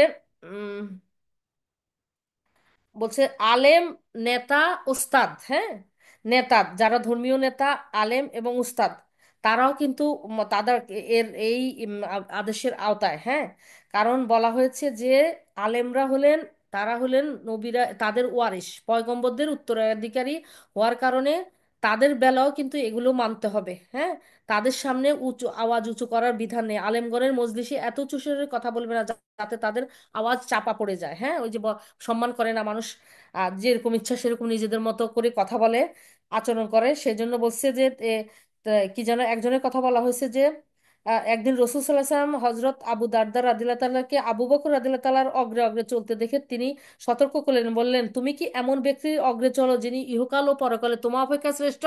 চিন্তা করেন। বলছে যে না, তোমার চেয়ে ভালো লোক, তোমার চেয়ে উঁচু পর্যায়ে, তোমার শিক্ষক, তোমার কি জানো, ও তোমার আলেম, ধর্মীয় নেতা, এদের উপর দিয়ে তোমরা যাবা না। দুনিয়াতে এমন কোনো ব্যক্তির উপরে সূর্যোদয় ও সূর্যাস্ত হয়নি যে পয়গম্বরের পর হযরত আবু বকর থেকে শ্রেষ্ঠ। হ্যাঁ, বলা হয়েছে। তো বলছে যে এইভাবে বলছে যে কারণ ওই যে ওয়ারিসের কথা বলা হয়েছে, নবীদের পয়গম্বরদের উত্তরাধিকারী, এখন তো তারা নেই। এখন তাদেরকে যারা অনুকরণ করে, শিক্ষা দেয়, কোরআন শিক্ষা দেয়, তারপরে এই যে দ্বীনের জ্ঞান শিক্ষা দেয়, তাদেরকে সম্মান করার কথা বলা হয়েছে। হ্যাঁ, তো বলছে যে মূলত একটা জিনিস হয়েছে যে আহ কয়েকটা আহলে সুন্নাহ ওয়াল জামাতের ঐক্যমত হলো একমাত্র কুফরি সৎকর্ম নষ্ট করে দেয়। কোন গুনাহের কারণে, কোন গুনাহের কারণে কোন কোন কর্ম নষ্ট হয় না আর কি, কোন গুনাহের কারণে এটা বলা হয়েছে, কিন্তু এখানে মুমিন তথা সাবায়ে কিরামকে, মুমিনদেরকেও এখানে ইনক্লুড করা হয়েছে। হ্যাঁ, ইয়া আইয়ুহাল্লাযীনা আমানু, তা যারা মুমিন। হ্যাঁ, তো বলছে যে আহ, কোন কাজটি কুফরি না, কিভাবে আমল নষ্ট হবে? বলছে যে ইমান একটি ইচ্ছাধীন কাজ, যে পর্যন্ত কেউ স্বেচ্ছায় ইমান গ্রহণ না করে সে কখনো মুমিন হবে না। হ্যাঁ, আর এমনি ভাবে কুফরিও একটি ইচ্ছাধীন কাজ, স্বেচ্ছায় কুফরি অবলম্বন না করা পর্যন্ত কেউ কাফের হবে না। এখানে আয়াতে বলা হয়েছে যে যে টেরও পাবে না, সেখানে বলছে যে এখানে খাঁটি কুফরির শাস্তি হলো শাস্তি সমস্ত আমল বরবাদ হয়ে যাওয়া। বলছে যে আকাশের রাজত্ব সরিষা দানার মতো, যাকে কেউ খেতে খেতে বপন করে, এটা ক্ষুদ্রতম বীজ হলেও যখন বেড়ে যায় তখন সব সবজির চাইতে বড় এমন বৃক্ষ হয়ে যায়, যার ডালে পাখি এসে বাধা মানে এটা একটা ইঞ্জিলের রেফারেন্স দেওয়া হয়েছে। বলছে যে আল্লাহর রাজত্বে এরকম যেন না না করে কেউ, মানে এই যে সম্মানিতদেরকে সম্মান না করে যদি অসম্মান করে, সেখানে বলছে যে এটা এক পর্যায়ে কি হয়। আহ, বলছে যে উম, এখানে একটা কথা বলা হয়েছে যে যারা বিশ্বাস স্থাপন করে এবং সৎকর্ম করে, আল্লাহ তাআলা তাদেরকে ক্ষমা ও মহাপুরস্কারের ওয়াদা দিয়েছেন। এ থেকে জানা গেল যে সব সাহাবায়ে কেরামই বিশ্বাস স্থাপন করতেন এবং সৎকর্ম করতেন। দ্বিতীয়ত, তাদের সবাইকে ক্ষমা এবং মহাপুরস্কারের ওয়াদা দেওয়া হয়েছে। তো এখানে বলা হয়েছে যে আহ, সাহাবীগণের মধ্যে কিছু সংখ্যক সাহাবী যারা ইমানদার ও সৎকর্মী, তাদেরকে এই ওয়াদা দেওয়া হয়েছে। এটা পূর্বাপর আম, বর্ণনা, এবং বলছে যে পরিষ্কার, বলছে যে এতে থেকে বোঝা যাচ্ছে ইয়ে হবে, নিষ্ফল হবে। সেটার কথা বলা হয়েছে যে আহ, যেমন বলছে যে নবীর কণ্ঠস্বরের উপর নিজের কণ্ঠস্বর যাওয়া, নবীর শানে যেরকম ধৃষ্টতা ও বেয়াদবি, যা রসুলকে কষ্টের কারণ, কষ্টের দায়ক করে, রসুলের কষ্টের কারণ হয়, এরূপ কোনো কাজ সাহাবায়ে কেরাম ইচ্ছাকৃতভাবে করবেন, যদিও এরূপ কল্পনা কল্পনা করা যায় না, কিন্তু অগ্রণী হওয়া এবং কণ্ঠস্বর উঁচু করার মতো কাজ কখনো কষ্টদায়ক হলে সেটা অনিচ্ছায় হলেও কিন্তু কষ্ট পেয়ে যান, হ্যাঁ, কষ্ট পেয়ে যান। তাই এই জাতীয় কাজ সব সময় নিষিদ্ধ এবং গুনাহ বলে সাব্যস্ত হয়েছে। কোনো গুনাহের বৈশিষ্ট্য এই যে যারা এই গুনাহ অহর্নিশি মগ্ন হয়ে যায়, পরিণামে তারা কুফরি পর্যন্ত পৌঁছে যায়। এই যে যারা এই ধরনের বেয়াদবি করতেই থাকে, মানে এই ধরনের অসম্মান করতেই থাকে সম্মানিত জনকে, আলেমকে, মানে শিক্ষক ইয়েদেরকে, এরা করতে করতে করতে করতে কি হয়, এক সময় এটাকে তারা গুনাহ মনে করে না। এক সময় বলছে যে কি সাংঘাতিক কথা, তার বলছে যে ধর্মীয় নেতা, ওস্তাদ অথবা মানে এই যে আলেম, যাদেরকে এইভাবে কষ্ট দেয় যদি কোনোভাবে কথা আচরণ দিয়ে, তখন বলছে যে এমনি গুনাহ যার দ্বারা তাওফিক ছিনিয়ে নেওয়ার আশঙ্কা থাকে। এভাবে নবীর সামনে অগ্রণী হওয়া এবং কণ্ঠস্বর উঁচু করা দ্বারাও তাওফিক ছিনিয়ে নেওয়া এবং অবশেষে কুফরি পর্যন্ত পৌঁছে দেওয়ার আশঙ্কা থাকে। ফলে সমস্ত সৎকর্ম নিষ্ফল হয়ে যেতে পারে। যারা যারা এহেন কাজ করে তারা যেহেতু কষ্ট দেওয়ার ইচ্ছা করে না, তাই তারা টেরও পাবে না। এই কথাই সাবধান করে বলা হয়েছে যে তারা টেরও পাবে না কিভাবে তাদের কর্মকে তাদের এই আচরণগুলি কর্মকে নিষ্ফল করে দিবে। হ্যাঁ, আল্লাহ আমাদেরকে ক্ষমা করুন, আল্লাহ আমাদেরকে হেফাজত করুন, আমরা যেন এই আদবগুলি মেনটেন করতে পারি, আমাদের কর্ম যেন আমাদের অজান্তে নিষ্ফল হয়ে না যায়। হ্যাঁ, সুবহান আল্লাহ, আলহামদুলিল্লাহ, আল্লাহ আকবার। আমরা কেয়ারফুল থাকবো সব সময়। আমাদের যারা গুরুজন, আমাদের যারা সম্মানিত জন, যদি ভুলও হয়, আদবের সাথে সেই ভুলগুলিকে, তাকে ছোট না করে, আঘাত না করে, কোনোভাবে ইয়ে না করে, তাদের ঔদ্ধত্য না দেখিয়ে, হ্যাঁ, অনেক জ্ঞানের একজন শিক্ষক ধরেন একজন শিক্ষক প্রাইমারি লেভেলে শিক্ষা দেয়, তার কাছে শিখে এসে ওই স্টুডেন্টটা, ওই ছাত্রটা হাই স্কুলে পড়ে, হাই স্কুলে পড়ে ইউনিভার্সিটিতে যায়, হয়তো ডক্টরেট ডিগ্রি করে, সে যদি তার শিক্ষককে দেখে, তার শিক্ষকের শিক্ষাগত যোগ্যতা হয়তো ম্যাট্রিক পর্যন্ত, এইচএসসি বা এইচএসসি, তাই বলে কি সে তার বেশি অনেক জ্ঞান অর্জন হয়ে গেছে, এইটার কথা মানে সে তার চেয়ে বেশি পড়ছে, এই জন্য কি শিক্ষককে যথাযথ সম্মান করবে না? যে আমার শিক্ষক তো আমার আমার থেকে কম পড়াশোনা জানে, আমি বেশি জানি, এই বলে কি সে ওইটা ভুলে যাবে যে ইনি আমার শিক্ষক ছিলেন, ইনি আমার প্রাইমারি, তার হাতে আমার এই বর্ণমালা শিখা, তিনি আমাকে এগুলো পড়তে লিখতে শিখিয়েছেন, তার উচ্চ শিক্ষার সার্টিফিকেট কি তাকে এই এই ধরনের বেয়াদবি করা, শিক্ষককে অসম্মান করার ইয়ে দেয়, অনুমোদন দেয় না? এরকম অনেক সময় হয়ে যায়, মানুষ অহংকারী হয়ে যায়। যে জ্ঞান, যে বিদ্যা মানুষকে অহংকারী করে তোলে এবং সম্মানিত গুরুজনদেরকে, শিক্ষককে অসম্মান করতে শেখায়, সেটা আসলে প্রকৃত জ্ঞান না, সেটা শুধুমাত্র সার্টিফিকেট। হ্যাঁ, আমরা যেন এভাবে নিজেদের আমল নষ্ট না করে ফেলি। তারপরে আরেকটা আয়াত আছে, ওইটা বলে আমি বাকি সুন্দর আরো একটা সুন্দর জিনিস আছে। বলছেন যে উলামায়ে কিরাম, ওই যে যেটা বললাম যে কবরের পাশে উচ্চস্বরে কথা বলা মাকরু, তাদেরকে এমন ভাবে সম্মান করতে হবে, যারা দুনিয়ার জীবনে সম্মানিত ছিলেন তারা মৃত্যুর পরেও সম্মানিত হিসেবে তাদেরকে স্মরণ রাখতে হবে, সেভাবে তাদের জন্য দোয়া করতে হবে। হ্যাঁ, আম, আল্লাহ বলেন, হে মুমিনগণ, তোমরা তোমাদের নিজেদের মধ্যে যেভাবে উচ্চস্বরে কথা বলো, সে নবীর সাথে সেভাবে বলো না, বরং তার সাথে অতি সম্মান এবং আদবের সাথে কথা বলো। সূরা নূরে তিনি বলছেন, আউযু বিল্লাহি মিনাশ শাইতানির রাজিম, লা তাজআলু দুআ আর রাসূলি বাইনাকুম কাদুআই বাদিকুম বাদিকুম বাদ। এটা হলো, হে মুসলমানগণ, তোমরা রসুল সাল্লাহ সাল্লামকে এমন ভাবে ডাকবে না যে যেমন ভাবে তোমরা একে অপরকে ডাকো। আমরা অনেক সময় কথা বলি না। আমি কিছুদিন আগে শুনলাম একজন আলেমকে বলতেছে, আপনি এটা করবেন, এটা করবেন, উনি কষ্ট পেয়েছেন যে আমাকে এইভাবে আদেশ করে কথা বলে কেন। কথা বলার ভঙ্গি আছে, যদি আপনি এটা করতেন তাহলে ভালো হতো, অথবা আপনি যদি এটা করতে পারেন, আপনার যদি কোনো কষ্ট না হয়, আপনি একটু যদি চিন্তা করে দেখেন এটা করলে কেমন হয়, প্রস্তাব রাখতে পারি আমরা। এরকম না যে আপনি এটা করেন, ওইটা করেন, এরকম করে আদেশ করব না, বরং আমরা মানুষকে অ্যাপ্রোচটা, এটার মধ্যেই কিন্তু শিক্ষা দীক্ষা, রুচিবোধ, আদব কায়দা এগুলো আছে, যে কিভাবে বলবো, বিনয়ের সাথে বলবো, অনুরোধ করে বলবো যে আপনি যদি করতে পারেন আমার এটা উপকার হয়, বা আপনার যদি কোনো সমস্যা না হয়, আপনি যদি ভালো মনে করেন, অথবা আপনি যদি খারাপ না মনে করেন, এরকম করে, হ্যাঁ, আমরা অনুরোধ করতে পারি। হ্যাঁ, অনুরোধের ভাষাও থাকবে। হ্যাঁ, সেটা আমাদের ভাষার শব্দ চয়ন এগুলি খেয়াল করতে হবে। যে আসলে ওই যে বলছে না, উত্তম আচরণ, উত্তম আখলাক অনেক বড় ব্যাপার। হ্যাঁ, বলছে নফল রোজা নফল সিয়ামের থেকে মানুষের উত্তম আচরণ, উত্তম আখলাক, আমরা যেন আল্লাহ আমাদেরকে উত্তম আমল দান করার তৌফিক দান করার সাথে সাথে আমাদের আখলাককেও উত্তম করে দেন। আমাদের ভিতরে যে দোষ ত্রুটিগুলি আছে আমরা নিজেদের দোষ দেখি না। হ্যাঁ, দেখি না। সেই শুধুমাত্র অন্যের দোষগুলি দেখি। সেই জন্য আমরা নিজেদেরকে সংশোধনের সুযোগ হারিয়ে ফেলি। অন্যের দিকে ফোকাস করি, বরং বলছে যে হালাকায় কিছু জিজ্ঞেস করবেন অন্যের সংশোধনের জন্য, অবশ্যই করবেন যদি যদি কোনো ভুল থাকে, কিন্তু সবার আগে জিনিসটা করবেন যে এই ব্যাপারে আমরা কিভাবে কাজ করতে পারি, এটা কি সঠিক কোনটা, আমরা কোনটা ফলো করব, এরকম। হ্যাঁ, অমুকের দোষ ধরার যে হলেও আমরা কিভাবে সঠিকভাবে সঠিক জিনিসটা আম, কথা কাজটা জানবো, কিভাবে সেটার উপর আমল করব। হ্যাঁ, আচ্ছা। এখানে বলা হয়েছে এরপর আল্লাহ আল্লাহ সুবহানাহু ওয়া তাআলা বললেন যে এই যে দেখেন তাফসিরে আসছে আল্লাহ পাক বলেন, হ্যাঁ আল্লাহ আল্লাহ পাক বলা যাবে, এটা সমার্থক শব্দ। আল্লাহ সুবহানাহু ওয়া তাআলার সমার্থক শব্দ আল্লাহ পাক। হ্যাঁ, এটা তাফসির ইবনে কাসিরেও আসছে। হ্যাঁ, এটা কিন্তু অনেক ভালো তাফসির। আপনারা জানেন যে তাফসিরে তাবারির পরে এটা সবচেয়ে ইয়ে, আলেমদেরকে জিজ্ঞেস করলে হ্যাঁ এই তাফসিরের বইটা। হ্যাঁ, ইনশাল্লাহ। হুম। হ্যাঁ, আসলে শুভ প্রকৃত প্রকৃত শিক্ষা নয়। আর বলছে যে যে জ্ঞানী জ্ঞানী জ্ঞান, বলছে যে জ্ঞানীর ইয়েটাই হলো সে আল্লাহ ভীতি আছে, যে তার মধ্যে বিনয় আছে, অহংকার নেই, অহংকার বর্জিত, বিনয় এবং আল্লাহ ভীতি।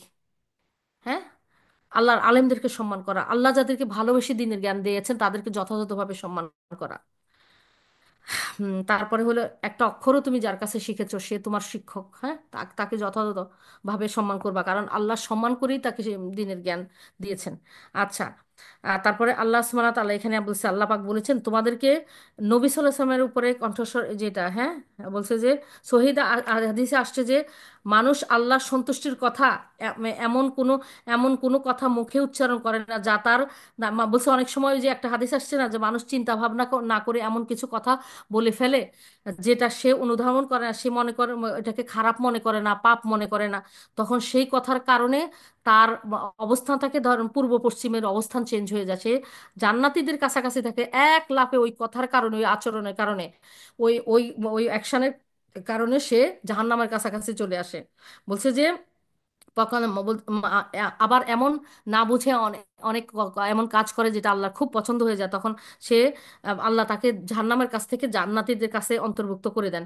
ওই যে আপনাদেরকে বলেছি গত দিনে মুসা আলাহিস সাল্লামের সময় ওই ব্যক্তি বললেন না যে সব উম্মতের সবচেয়ে উত্তম ব্যক্তিকে, তখন যে বললো যে এই লোক, হ্যাঁ, যে সে ছেলেকে নিয়ে আসবে, তা ইয়েতে ঢুকবে, জঙ্গলে ঢুকবে, আবার বলছে তাহলে অনুত্তম ব্যক্তিকে, তাকে দেখান আমাকে। তখন বললো যে সন্ধ্যায় যে সবার শেষে বের হবে, দেখলো যে একই ব্যক্তি। মুসা আলাহিস সাল্লাম তো অবাক হয়ে গেলেন যে কিভাবে একই ব্যক্তি সবচেয়ে উত্তম এবং সবচেয়ে নিকৃষ্ট হয়। তখন মাঝখানের ঘটনাটা কি হলো যে ছেলে বলল, আল্লাহ বাবা, এই জঙ্গল কি সবচেয়ে বড়, এর চেয়ে বড় কিছু নাই? তো বলছে যে হ্যাঁ আছে, এর যে চেয়ে বড় আছে পাহাড়, পাহাড়ের চেয়ে বড় কিছু নাই, তাহলে বলছে আছে সাগর সমুদ্র, বলছে সমুদ্রের চেয়ে বড় তাহলে কিছু নাই, বলছে যে আসমান আকাশ আছে, বলছে তাহলে আসমানের চেয়ে বড় কিছু নাই, ওইটাই সবচেয়ে বড়। তখন তিনি বলছেন আছে রে বাবা আছে, আমার গুনাহ, আমার গুনাহ, তোমার বাবার গুনাহ, এই বলে কান্না করে দিয়েছে। হ্যাঁ, নিজের গুনার স্বীকৃতি দিয়েছে, নিজের গুনাহকে বড় করে দেখেছে। মুমিন বান্দা নিজের গুনাহকে বড় করে দেখে দেখে, আমলকে ছোট করে দেখে, তুচ্ছ করে দেখে। আর যে মুমিন না, সে নিজের আমল, ক্ষুদ্র আমলকে বৃহৎ করে দেখবে, বড় বড় বৃহৎ বিশাল বিশাল গুনাহকে, পাহাড়ের মতো গুনাহকে তুচ্ছ করে দেখবে। ওই যে বলছে না, মুমিন গুনাহ তার গুনাহকে পাহাড়ের মতো করে দেখে, মনে হচ্ছে যে কোনো মুহূর্তে তার মাথায় এসে পাহাড় ভেঙে পড়বে। আর এই জন্য সে পুনরায় পাপ করা থেকে ভয়ে, আল্লাহর ভয়ে ভীত হয়ে বিরত থাকে, সে পুণ্যের কাজের দিকে ধাবিত হয়। আর পাপী বান্দা কি করে, তার গুনাহকে তুচ্ছ করে দেখে, আমলকে বড় করে দেখে, তাই গুনাহকে তুচ্ছ করে দেখার কারণে সে আরো বেশি গুনার দিকে ধাবিত হয়। আর তার পুণ্যের কাজকে বড় করে দেখার কারণে সে নতুন করে পুণ্যের কাজে আগায় না, যে আমার তো যথেষ্ট, সে স্যাটিসফাই হয়ে যায় তার ওই ছোট্ট ক্ষুদ্র আমলকে। হ্যাঁ, সে সেই জন্য এই এই জিনিসগুলি খেয়াল রাখতে হবে।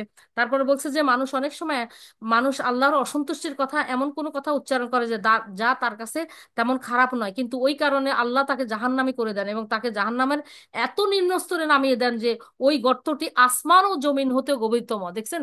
আল্লাহু আকবার, আল্লাহু আকবার। আল্লাহ আমাদের ক্ষমা করুন, আল্লাহ আমাদেরকে ক্ষমা করুন। না বুঝে আমরা কত সময় কত কিছু করে ফেলি। ওই যে আল্লাহ আরেকটা কথা বলেছেন যে যে আমার বন্ধুর সাথে শত্রুতা করে আমি তার সাথে যুদ্ধ ঘোষণা করি। আমার বন্ধুকে, এখন আমরা ওই যে মানুষকে খুবই জাস্টিফাই করে ফেলি আমরা দুই চারটা জিনিস দিয়ে, তার ভিতরের বাইরের সবকিছু আমরা জানি না, আল্লাহ জানেন। হ্যাঁ, হয়তো আমরা বাহ্যিক একটা ছোট্ট ত্রুটিকে দেখতেছি, কিন্তু তার অনেক বড় গুণ আছে, এরকম হতে পারে। তো এই জন্য বলছে এক আলেম বলছেন যে আমি তো মানুষের সাথে কথা বলতেই ভয় পাই, মানুষের সাথেই করতে ভয় পাই, মানুষ সম্বন্ধে কমেন্ট করতে তার সাথেই করতে ভয় পাই, জানি না জানি সে আল্লাহর বন্ধু হয়ে বসে আছে, আর আমি এমন আচরণ করলাম, এমন কথা বলে ফেললাম আমার অজান্তে, অহংকারী হয়ে আমি তাকে ছোট করে দেখলাম, তাকে অসম্মান করলাম, অপমান করলাম, আর আল্লাহ অলরেডি আমার বিরুদ্ধে যুদ্ধ ঘোষণা করে দিয়েছেন। তাহলে চিন্তা করেন, আমল সব বরবাদ। যার বিরুদ্ধে তার রব যুদ্ধ ঘোষণা করেন, তার বরবাদের কিছু বাকি থাকে? তার জন্য তো জাহান্নামের পথই খোলা থাকে। আল্লাহ আমাদেরকে ক্ষমা করুন, আল্লাহ আমাদেরকে হেফাজত করুন, আল্লাহ আমাদেরকে সঠিক জ্ঞান দান করুন, যাতে এইভাবে আমরা অজান্তে অজ্ঞান অবস্থায় আমাদের আমলগুলি বরবাদ করার মতো কোনো কথা, কাজ, এমন আচরণ না করি। আমিন ইয়া রাব্বাল আলামিন। আমরা যেন দিনের শিক্ষা, এই যে এই জন্যই তো কোরআন বুঝতে হবে, কোরআনকে বুঝে আমল করতে হবে। কোরআন তেলাওয়াতের সাথে সাথে ভাই যে বললেন যে অর্ধেক হয়, তেলাওয়াতের সওয়াব পাবেন, কিন্তু কোরআন নাজিল হয়েছে কোরআনকে আমল অনুযায়ী আমল করার জন্য। আমরা যে কাজকে তুচ্ছ করে দেখি, বলছি গুনাহকে কখনো তুচ্ছ করে দেখো না। গুনাহ তো সেই কাজ, যে কাজ তুমি তোমার রবের অবাধ্যতা করেছো, তুমি কত ছোট কাজ অবাধ্য হয়েছো সেটা দেখো না, তুমি কত বড় জনের, যিনি তোমার স্রষ্টা, যিনি তোমার প্রতিপালক, যার উপরে তোমার প্রতি মুহূর্তে তুমি যার মুখাপেক্ষী, যার ইচ্ছা রহমত ছাড়া তুমি একটা নিঃশ্বাস ফেলতে পারবে না, একটা দৃষ্টি চোখের পলক ফেলতে পারবে না, তার উপর যার ইচ্ছা অনিচ্ছার উপর তোমার জান্নাত জাহান্নাম মানে অনন্ত জীবন নির্ভর করছে, সেই মহা মহিম পরাক্রমশালী সর্বশক্তিমান রবের অবাধ্যতা করেছো। তুমি ওটাকে তুচ্ছ করে দেখো না যে এটা খুবই ছোট ব্যাপার। আবার আম, পুণ্যের কাজকেও তুচ্ছ করে দেখো না, তোমার কাছে হয়তো যে এটা খুবই তুচ্ছ, তো তুমি এটা নিশ্চয় মানে শুধুমাত্র তোমার রবের সন্তুষ্টির জন্য করেছো, দুনিয়াবে কোনো উদ্দেশ্য না, সেজন্য তোমার রবের এটা খুবই পছন্দ হয়ে গিয়েছে, তার কাছে এটা অনেক বড় অনেক বড় কাজ হতে পারে। এই জন্য দেখেন না কত রকমের, ওই যে যে ব্যক্তি বলছে না আল্লাহ সন্তুষ্টির জন্য সে রাতে ঘুমাবার আগে সবাইকে ক্ষমা করে দেয়, যাদের সেও জান্নাতীদের তালিকাভুক্ত হয়ে গেল। আর যে ব্যক্তি মানুষকে ঋণ দিয়ে তাদেরকে সময় দেয়, যার সামর্থ্য আছে তার উপর সময় দেয়, আর যারা অসমর্থ হয়ে যায় তাকে আল্লাহ সন্তুষ্টির জন্য ক্ষমা করে দেয়, অপারগ হয়ে যায়। দেখেন এই ছোট্ট জিনিস তার কাছে দুনিয়ায়, অথচ আল্লাহর কাছে মনে হবে যে সে তার ক্ষমতা কতটুকু, সে যদি ক্ষমা করতে পারে তাহলে আমি মহা রব হয়ে কেমন করে ক্ষমা করতে পারবো না, আমি তার সমস্ত গুনাহ ক্ষমা করে দেবো। চিন্তা করেন, আল্লাহ সব দিকে উপরে থাকবেন। মানে উত্তম আচরণ, ক্ষমা করা, দয়া করা, মেহেরবানি করা, করুণা করা, সব দিকে আল্লাহ শ্রী তার দাসদের উপরে থাকবেন। সেজন্য তার দয়া, ও বলছে না আসমানে যিনি তো জমিনে যে যারা আছে তাদের তাদের উপর যদি দয়া করো করুণা করো, তাহলে আসমানে যিনি আছেন তিনি তোমার উপর দয়া করবেন, সেই দয়ার তো কোনো সীমা পরিসীমা নাই। তাহলে আমরা তার কাছে প্রতিদান পাওয়ার আশায় ওই ভালো কাজগুলি করব। হ্যাঁ, তার অসন্তুষ্টি থেকে বাঁচার জন্য আমরা ছোট, যে বলছে যে গুনাহের কাজ যত ছোটই হোক সেটা আমরা করব না, এটাই যেন আমাদের হয়। হ্যাঁ, নীতিমালা হয় আল্লাহর সন্তুষ্টির জন্য। যত তুচ্ছাতে তুচ্ছই হোক আমরা গুনাহের কাজ করব না, যত ছোটই হোক আমরা নেকির কাজ ছাড়বো না জীবনের প্রতিটা মুহূর্ত। এই দুইটা জিনিসকে যদি ইনশাল্লাহ আঁকড়ে ধরার নিয়ত রাখি, হ্যাঁ, আর আমরা মনে করি যে ওই যে তাকওয়ার যে মূল মন্ত্র, যে যেখানে তোমার থাকা উপস্থিতি, আহ, আল্লাহ তোমাকে তোমাকে যেখানে থাকতে বলছেন সেখানে তোমার অনুপস্থিতির ব্যাপারে সাবধান হয়ে যাও। যে ওখানে ওখানে তোমাকে থাকতে বলছেন মানে আদেশ করেছেন এই কাজ করো, সেখানে তুমি নেই, তুমি পালন করছো না, সেটার ব্যাপারে সাবধান হও।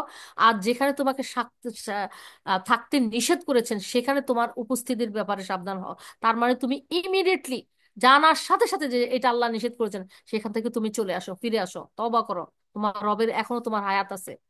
হ্যাঁ, হায়াতের সময়টাকে এই জন্য তোমাকে সুযোগ দেওয়া হয়েছে, তোমার কাছে দিনের জ্ঞান পৌঁছে দেওয়া হয়েছে, এরপরেও যদি তুমি না করো তাহলে তুমি নিজেকে নিজে ধ্বংসের উপযোগী করে জাহান্নামের পোশাক পরিয়ে তুমি পরানোর ব্যবস্থা করে তুমি যাচ্ছ। তাহলে চয়েস ইজ ইয়োর্স। তুমি তো কিসের উপযোগী করে তোমার যাচ্ছ, তোমার উপর আল্লাহ কোনো প্রভাব খাটাবেন না যে না তোমাকে ভালো হইতেই হবে, না এটা ইচ্ছা তোমার। তুমি ভালো হবে, জান্নাত লাভ করবে নাকি, আল্লাহ সন্তুষ্টির পথ ধরে চলে যে ওই অনন্ত জান্নাতের উত্তর বা প্রাসাদের উত্তরাধিকারী হবে, নাকি চিরস্থায়ী হবে জাহান্নামের অসম্মানিত হওয়ার জায়গা। হ্যাঁ, যে 70 গজ 70 বছর লাগছে যে জাহান্নামের মধ্যে একটা পাথর পড়তে, তার মানে ওইখানে উপরে ঢাকনা দিয়েও তোমাকে শাস্তি দেওয়া হবে সেইভাবে, সেটার উপযোগী করে যাবা কিভাবে, এটা তোমাদের চয়েস। তা আমাদের চয়েস যেন মন্দ চয়েস না হয়, শয়তানের অনুগামী যেন না হই আমরা। হ্যাঁ, কোরআন সুন্নাহর অনুগামী হই, আল্লাহর ইচ্ছা অনিচ্ছার অনুগামী হই, তার রসুলের অনুগামী হই, আল্লাহর সঠিক পথের যে সঠিক মানহাজের আলেমদের অনুগামী হই আমরা ইনশাল্লাহ। তারপরে একটা জিনিস একটা চমৎকার কথা এখানে, আলহামদুলিল্লাহ রাব্বিল আলামিন, এটা আমার খুবই পছন্দ হয়েছে। নোট যদি কেউ রাখতে চায় ইনশাল্লাহ রাখতে পারবে। হ্যাঁ, সেটা হলো, বলছে যে ইমাম আহমদের তার কিতাবুদ রহিমাহুল্লাহ, তিনি বলেছেন, কিতাবুদ জুহুদের মধ্যে একটি রেওয়াতে বর্ণনা করেছেন যে হযরত ওমর রাদিয়াল্লাহু তাআলার নিকট লিখিতভাবে ফতোয়া জিজ্ঞেস করা হয়, হে আমিরুল মুমিনিন, এক ব্যক্তি ওই ব্যক্তি যার অবাধ্যতামূলক কার্যকলাপ করার কোনো প্রবৃত্তি নেই, বাসনা নেই, এবং সে কোনো অবাধ্যতামূলক কার্য করেও না, এবং আর কি যেন, আর এক ব্যক্তি হলো অবাধ্যতামূলক কার্যকলাপের প্রবৃত্তি ও বাসনা আছে, কিন্তু এসব থেকে শুধু অবাধ্যতামূলক কার্যকলাপ থেকে সে বিরত রাখে, নিজেকে থাকে, নিজের সাথে জিহাদ করে যেটা, হ্যাঁ, আল্লাহর ভয়, হ্যাঁ, তাদের মধ্যে আল্লাহর কাছে কোন ব্যক্তি উত্তম দেখেন। সোহান আল্লাহ, আলহামদুলিল্লাহ, আল্লাহু আকবার। একজনে মনে শয়তান অনুপ্রেরণা দিচ্ছে, তার পরিবেশ পরিস্থিতি সবকিছু অনুকূলে আছে, সে একেবারে আল্লাহর অবাধ্যতার কাজ করবে, অনেক লোভ লালসার জিনিস আছে তাকে হাতছানি দিয়ে ডাকছে, হ্যাঁ, শয়তান, শয়তানের অনুসারীরা, দোসররা, দুনিয়া উপভোগ করো, খাওয়া দাওয়া ফুর্তি করো, হ্যাঁ, আল্লাহর এত এত বেশি মেনে কি কি হবে জীবনে, হ্যাঁ, জীবনে একটাই, উপভোগ করে নাও। আর এত মানে ব্যাকডেটেড ভাবে, বোকা ভাবে, কত কিছু ভাবে, হ্যাঁ। তো যারা বলছে যে যাদের এই ধরনের পরিবেশ থাকা সত্ত্বেও আল্লাহর ভয় যে নিজেকে, হ্যাঁ, রক্ষা করে চলে, সুবহান আল্লাহ, আলহামদুলিল্লাহ, আল্লাহু আকবার, যে সমস্ত অবাধ্যতা কার্যকলাপ থেকে নিজেকে, নিজের প্রবৃত্তির দাসত্ব না করে প্রবৃত্তিকে দমন করে, হ্যাঁ, সবর করে, প্রবৃত্তিকে কন্ট্রোল করে। এটাও কিন্তু দুই ধরনের, একটা হলো আদেশ পালন করার ক্ষেত্রে যত বাধা আসে, যে এত কিছু করতে হবে না, এত অনুসরণ করতে হবে না, এত কিছু করা লাগবে না, বেশি বেশি যারা করে তারা দেখো না অভাব অনটনে থাকে, কষ্ট দুঃখের মধ্যে থাকে, এরকম। এই যে নফসের বাধা দেয়, হ্যাঁ, পারিপার্শ্বিক পরিবেশ বাধা দেয়, নফস বাধা দেয় যে এত থাক, আজকে একটু কম করি, এরকম করতে করতে ভালো কাজটা কমায় করার জন্য, আর খারাপ কাজের দিকে উৎসাহিত করে, আরে একটু করলে কি হবে, আল্লাহ দয়াশীল, আল্লাহ ক্ষমাশীল, পরে তওবা করে নিলে হবে, আরে তুমি এত এত পুণ্য করছো, অসুবিধা কি, একটু আধটু করলে ওই হয়, এরকম করে খারাপ কাজে অনুপ্রাণিত করে, আম, উদ্বুদ্ধ করে, ওগুলোর বিরুদ্ধে যে লড়ে, হ্যাঁ, দমন করে, যে খারাপ থেকে বেঁচে থাকে, ভালোটা করে, সে হলো সবচেয়ে ইয়ে, হ্যাঁ, আম, সবচেয়ে আল্লাহর কাছে উত্তম। আর যার কোনো ইয়েই নাই, বোধ বুদ্ধিও নাই, বা ভালো লাগে না এই জন্য করি না, এরকম। বুঝতে পেরেছেন? আরেকটা জিনিস ওই যে বলছে না, এক ব্যক্তি তার জীবনের লোভ লালসাগুলি, দুনিয়াভি অনেক কিছুকে পরিত্যাগ করে আল্লাহর দ্বীনের জ্ঞান অর্জন করছে, হ্যাঁ, অনেক কিছু, অনেক বাধা, অনেক প্রতিকূলতা, অনেক কিছু অতিক্রম করে, অনেক লোভ লোভ লালসাকে, আঘাত, অপমান, কটু কথা, অনেক কিছু সহ্য করে। আর এক ব্যক্তি আরাম আয়েশে করে সবকিছু ওর অনুকূল পরিবেশ পেয়ে করছে, দুজনের মূল্য কি সমান হবে? সমান হবে না কখনো। বলছে যে একজনের খুব মেধা আছে, সে চাইলে একটুখানি পড়লেই সে 100 পেয়ে যায়, তারপর সে ওই 10 মিনিট পরে পড়ে গিয়ে সারা দিন দুনিয়া উপভোগ করে সবকিছু করে। আর এক ব্যক্তি, সে পারতেছে না, তার তেমন মেধা নেই, তখন সে কি করে, ওই জিনিসগুলি করে আর কি, মানে লোভ লালসার জিনিসগুলি, তার দুনিয়াভি উপভোগের জিনিস, ওগুলাকে রেখে, ওগুলাকে কন্ট্রোল করে সে প্রাণ প্রাণ জান প্রাণ দিয়ে চেষ্টা করে এটা জ্ঞান অর্জন করার জন্য, সেটার উপর আমল করার জন্য। তাহলে সে যদি কমও পায়, আল্লাহ কার উপর সন্তুষ্ট হবেন বেশি?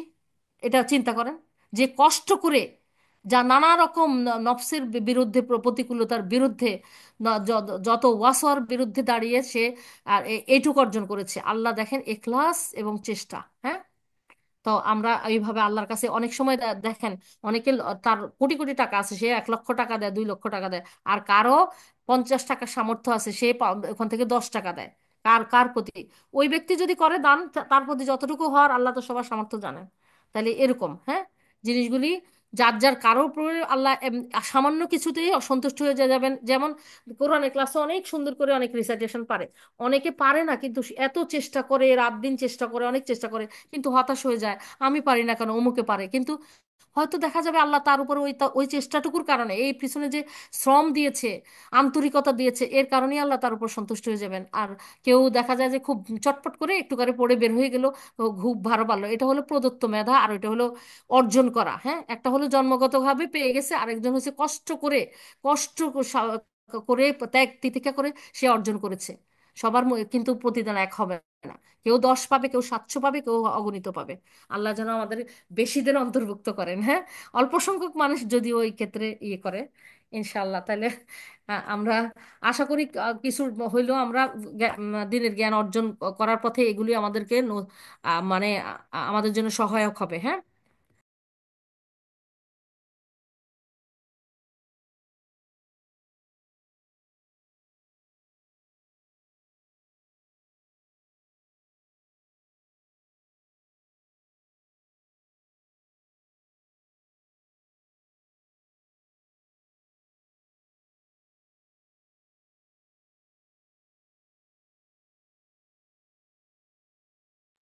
জি, তারপরে হলো,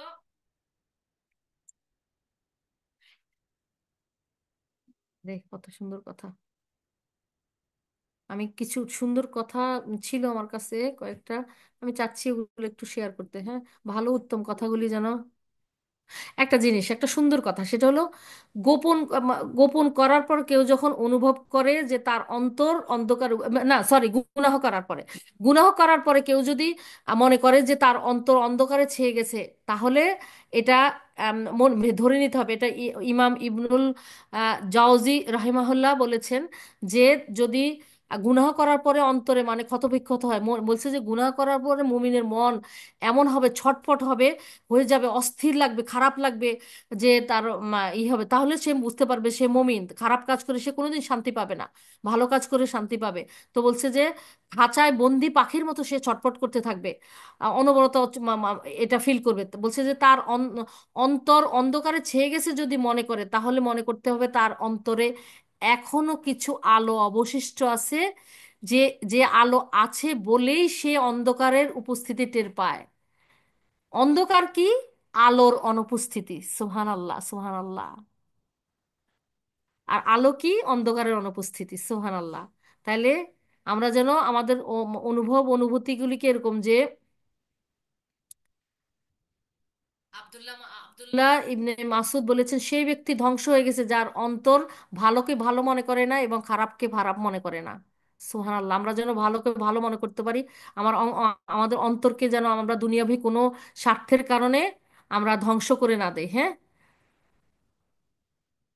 আচ্ছা, আব্দুল্লাহ ইবনে মাসুদ রাদিয়াল্লাহু তাআলা থেকে বর্ণিত, তিনি বলছেন যে একদিন রাসূল সাল্লাল্লাহু আলাইহি ওয়াসাল্লাম বলেন, তোমাদের মধ্যে এমন কে আছে যার কাছে নিজ সম্পদ অপেক্ষা উত্তরাধিকারীর সম্পদ অধিক প্রিয়? তারা বললেন, হে আল্লাহ রাসূল সাল্লাল্লাহু আলাইহি ওয়াসাল্লাম, আমাদের মধ্যে এমন কেউ নেই, বরং ওয়ারিসের সম্পদ অপেক্ষা নিজের সম্পদই অধিক প্রিয়।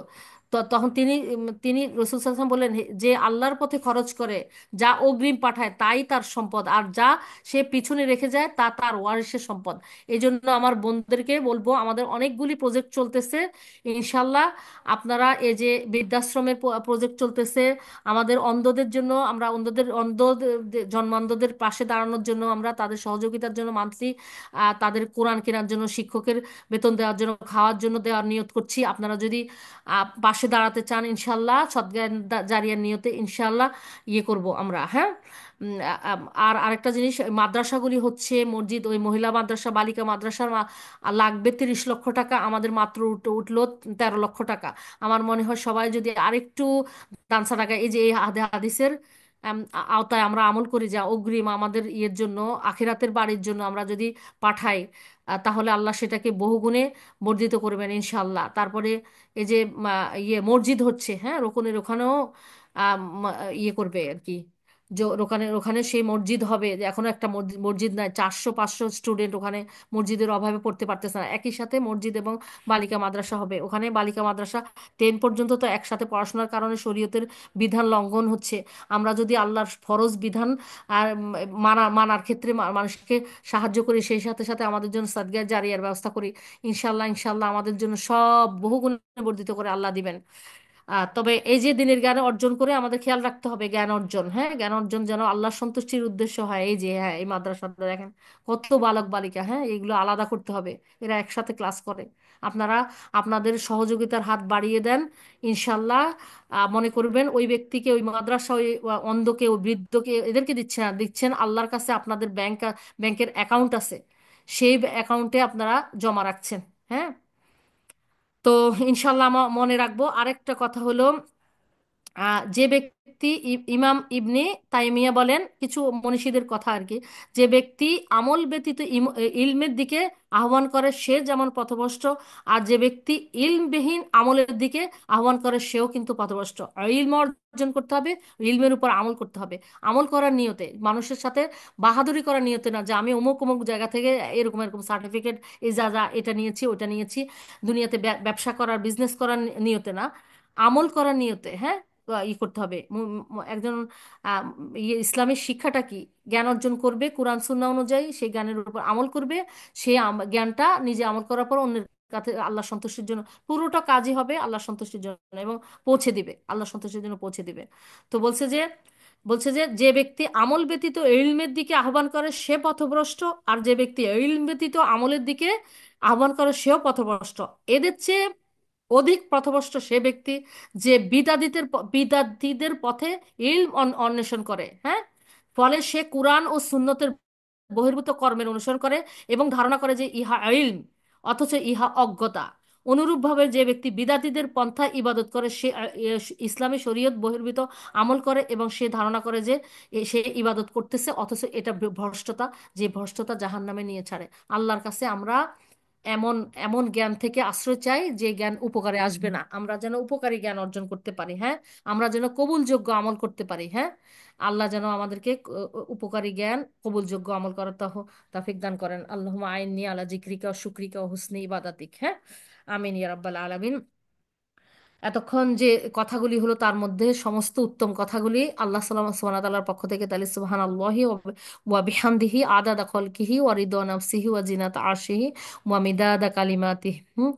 সুবহানাল্লাহি সুবহানাল্লাহি ওয়া আলহামদুলিল্লাহি ওয়া লা ইলাহা ইল্লাল্লাহু আল্লাহু আকবার ওয়া লা হাওলা ওয়া লা কুওয়াতা ইল্লা বিল্লাহ। লা ইলাহা ইল্লাল্লাহু ওয়াহদাহু লা শারীকা লাহু লাহুল মুলকু ওয়া লাহুল হামদু ওয়া হুয়া আলা কুল্লি শাইইন কাদির। আর যদি ভুলভ্রান্তি কিছু হয়, স্লিপ অফ টাং, আমার কথা ভুল হয়, প্রথমে আল্লাহর কাছে ক্ষমা চাচ্ছি, আপনারাও ক্ষমা সুন্দর দৃষ্টিতে দেখবেন। আর আল্লাহ সন্তোষীর জন্যই আমরা একজনের পরস্পর একত্রিত হব, বিচ্ছিন্ন হব। হ্যাঁ, ইনশাল্লাহ, যেন আল্লাহর আরশের ছায়ার নিচে আমরা আমাদের জায়গাটা পেতে পারি আল্লাহর মহা অনুগ্রহে, ইনশাল্লাহ। আর আল্লাহ যেন মন্দ জিনিসগুলি আমাদের মন থেকে মুছে দেন। হ্যাঁ, ইনশাল্লাহ। আল্লাহ আমাদের জন্য আল্লাহর সন্তুষ্টির কাজ কাজ যেন আল্লাহ সহজ করে দেন, আর পছন্দনীয় এবং সহজ করে দেন। আল্লাহর অসন্তুষ্টির কাজ যেন আমাদের কাছে ঘৃণিত হয়, চরম ঘৃণার হয়, এবং আমাদের জন্য শুধু কঠিন না, আমাদের জন্য যেন আল্লাহর অসন্তুষ্টির কাজগুলি আল্লাহ অসম্ভব করে দেন।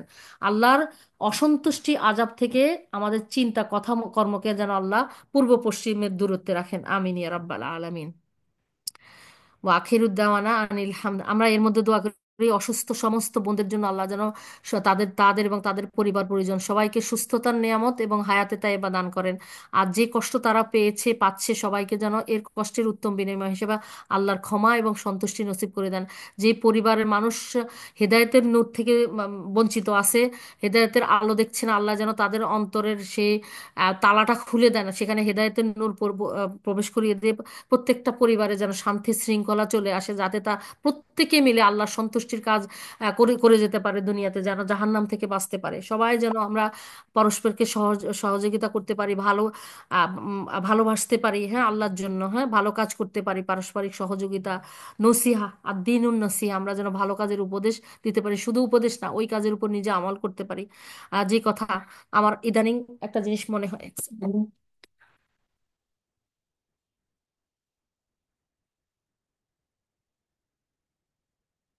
একটা দোয়া, যে আল্লাহ আমি যেন কারোর উপর জুলুম না করি, কেউ যেন আমার উপর জুলুম না করে, আমি যেন কারো কষ্টের কারণ না হই, কেউ যেন আমার কষ্টের না প্রথমেই বলবো আল্লাহ আপনার অসন্তুষ্টির কথা কাছ থেকে আমাদেরকে এরকম দূরত্ব রাখেন, হ্যাঁ।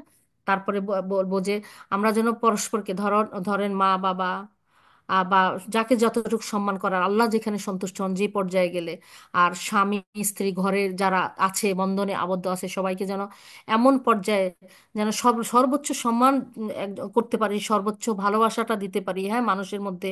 তারাও যেন আমাদের জন্য ওরকমই করতে পারে, হ্যাঁ। আমরা যে পরস্পরে পরস্পরের সন্তুষ্টির মধ্যে যেন থাকতে পারি, ভালো হয়ে চলতে পারি, ভালো হয়ে চলতে সাহায্য করতে পারি নিজে। আমরা যেন অধিকার সচেতনের চেয়ে কর্তব্য সচেতন বেশি হতে পারি। আমিন ইয়া রাব্বাল আলামিন। আল্লাহ যেন আমাদেরকে সংশোধন করে দেন, হ্যাঁ, আমাদের আমলগুলি ত্রুটি বিচ্যুতি মুক্ত করে দেন, আমাদের চরিত্রকে উত্তম করে দেন, হ্যাঁ। তো আল্লাহুম্মা গফির খতায়ায়া ওয়া জুনুবি কুল্লাহা, আল্লাহুম্মা আশনি ওয়াজবুরনি ওয়াহদিনি লিসালিহিল আমালি ওয়াল আখলাকি ও লিসলি ও আখলাকি লা লা ইয়াহদি লিসলিহিহা ওয়ালা ইয়াসরিফু সাইয়্যাহা ইল্লা আনতা। আমাদের সমস্ত ভুল ভ্রান্তি ত্রুটি বিচ্যুতিগুলি আল্লাহর কাছে ক্ষমা চাই, উত্তম আমল আখলাক চাই। খারাপ আমল আখলাক থেকে যে তিনি যেন আমাদেরকে হেফাজত করেন, সেগুলো দূর করে দেন, সেটা আল্লাহ ছাড়া কেউ দূর করতে পারবে না। আর ভালো আমল আখলাকও তিনি ছাড়া কেউ দান করতে পারে না। আল্লাহর কাছে এটাই আমরা চাবো ইনশাল্লাহ। আমাদের চরিত্রকে যেন আল্লাহ উত্তম করে দেন, আমরা যেন আমাদের জবানের হেফাজত করতে পারি, আমাদের রাগকে নিয়ন্ত্রণ করতে পারি, আমাদের ভাষা যেন শালীন হয়, আমরা যেন আমাদের জ্ঞান যেন আমাদেরকে বিনয়ী করে, হ্যাঁ, আমাদের জ্ঞান যেন আমাদেরকে অহংকারী না করে। আমিন ইয়া রাব্বাল আলামিন। আর অভাব অনটনে যারা আছেন প্রত্যেকের যেন আল্লাহ হালাল রিজিকের মাধ্যমে সচ্ছলতা দান করেন, যেন দুই হাতে আল্লাহ রাস্তায় তারা অকাতরে সবাই দান সাদাকা করতে পারি। আল্লাহ সবার তাফিক বাড়িয়ে দেন, আমাদের মনের সংকীর্ণতা গুলি দূর করে দেন, অন্তরের রোগ থেকে আমাদের অন্তরকে আল্লাহ যেন শেফা দান করেন, হ্যাঁ, আমাদের শারীরিক শেফার সাথে সাথে তিনি যেন অন্তরের শেফাও দান করেন। আমিন ইয়া রাব্বাল আলামিন। আহ, আরো কিছু কিছু ভালো কথা ছিল, এখন মনে আসতেছে না। যাই হোক, ইনশাল্লাহ এ পর্যন্তই। ও আখিরুদ্দাওয়ানা আনিল হামদুলিল্লাহি রাব্বিল আলামিন, সুবহানা রাব্বিকা রাব্বিল ইজ্জাতি আম্মা ইয়াসিফুন, ওয়া সালামুন আলাল মুরসালিন, ওয়ালহামদুলিল্লাহি রাব্বিল আলামিন। আস্তাদিউল্লাহ ওয়া দীনাকুম আমানাতাকুম খাওয়াতিম আমালিকুম। আহ, আহ, আল্লাহুম্মা জাল আল্লাহুম্মা জাল খয়রু উমুরি আখিরা ওয়া খয়রু আমালি খাওয়াতিমা ওয়া জাল খয়রু আইয়ামি ইয়াউমা আলকক। হ্যাঁ, আমার জীবনের শেষ অংশই যেন আমি এই কথাটা প্রতি ইয়েতে বলতে চাই, প্রতিদিন তো বলি। উম, ইনশাআল্লাহ আল্লাহ তাওফিকে আমার প্রতি হালাকায় বলতে চাই, যে- যেন আমাদের এটা হয়, এই দোয়াটা আমরা সবসময় করি, এটা দোয়া থেকে আমরা অপারগ না হই, হ্যাঁ। আমাদের জীবনের শেষ অংশই যেন সর্বোত্তম অংশ হয়, শেষ আমলই যেন সর্বোত্তম আমলই হয়, আল্লাহর সাথে সাক্ষাতের দিনই যেন আমাদের জীবনের সর্বশ্রেষ্ঠ দিন হয় দুনিয়া এবং আখিরাতের। আমিন ইয়া রাব্বাল আলামিন। আমি কিন্তু আমাদেরই বললাম, হ্যাঁ, সবার, আমাদের সবার। আর আল্লাহর কাছে আমরা চাই, আমাদের নির্মল জীবন চাই, নিখুঁত মরণ চাই, লজ্জা এবং লাঞ্ছনা মুক্ত প্রত্যাবর্তন চাই। আমিন ইয়া রাব্বাল আলামিন, হ্যাঁ। সুবহানা কাল্লুহুমা ওয়া বিহামদিকা আশহাদু আল্লা ইলাহা ইল্লা আনতা আস্তাগফিরুকা ওয়া আতুবু ইলাইক। আসসালামু আলাইকুম ওয়া রাহমাতুল্লাহি ওয়া বারাকাতুহু।